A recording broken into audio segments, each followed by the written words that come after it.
আসসালামু আলাইকুম রহমতুল্লাহ। বন্ধুরা কেমন আছেন? আশা করি আল্লাহর অসীম রহমতে আপনারা সবাই ভালো আছেন। আপনাদের দোয়ায় আল্লাহর অসীম রহমতে আমিও বেশ ভালো আছি বন্ধুরা। তো আজকে একটা টপিক নিয়ে কথা বলবো, একদম ছোট্ট করে সংক্ষেপে কথা সেরে নেব, সংক্ষেপে কাজ কমপ্লিট করে নেব। তো আজকের টপিকটা হইলো মন্ত্র দিয়ে যে কোনো মানুষকে, যে কোনো লোককে আপনার বশীভূত করা বা যে কোনো লোককে দূর থেকে হাজির করা।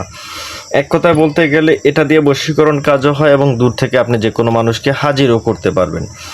তো আজকে আমরা বেশি আলাপ আলোচনা করব না, ছোট্ট টপিকস নিয়ে কথা বলবো। দেখুন, আমি আপনাদেরকে স্ক্রিনে একটা মন্ত্র দিয়ে দিচ্ছি, একটু ভালো করে স্ক্রিনশট দিয়ে নেন, একটা স্ক্রিনশট মেরে নেন। তো এই মন্ত্রটা আমি আপনাদেরকে মুখও একবার বলে দিচ্ছি, দেওয়ার পরে আপনাদেরকে নিয়মটা আমি জানিয়ে দিচ্ছি। তার আগে বলি, আমার চ্যানেলটা একটু সাবস্ক্রাইব করে দিন, বিনীত অনুরোধ আপনাদের কাছে।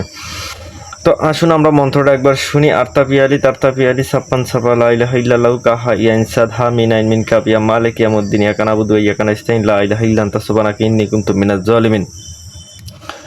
তো এই মন্ত্রটা দিয়ে আপনি যে কোনো নারী এবং পুরুষ বশীভূত করতে পারবেন এবং তাকে চাইলে আপনি দূর থেকে আপনার কাছে হাজিরও করতে পারবেন। এমন অনেক লোক আছে যাদের স্ত্রী দূরে চলে গেছে, স্বামী দূরে চলে গেছে, তাদেরকে হাজির করার দরকার। তো এক্ষেত্রে আপনি চাইলে তাদেরকে হাজিরও করতে পারবেন। তো আসুন এই মন্ত্রটা দিয়ে আপনি কিভাবে কাজ করবেন, কিভাবে প্রয়োগ করবেন বিস্তারিত বলি।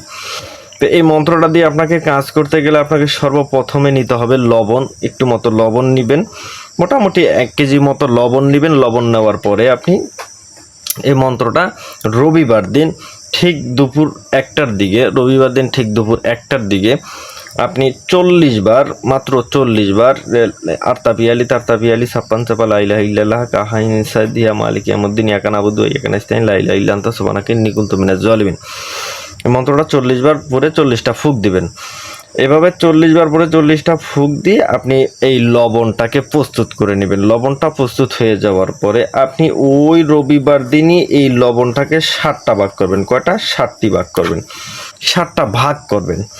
7টা ভাগ করে রবিবার দিন আপনি এক ভাগ মতো জ্বালিয়ে দিবেন। তারপরে এই 7 ভাগ লবণ 7 দিন আপনি আগুনে জ্বালিয়ে দিবেন, একটা চুলার ভিতরে নিয়ে আগুনে জ্বালিয়ে দিবেন।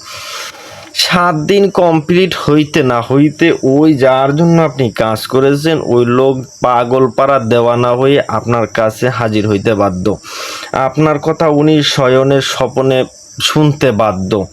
তো আজকের টপিক বেশি বড় করব না, আজকের আলাপ আলোচনা এই পর্যন্তই ছিল। সবাই সুস্থ থাকবেন, ভালো থাকবেন। আসসালামু আলাইকুম রহমতুল্লাহ।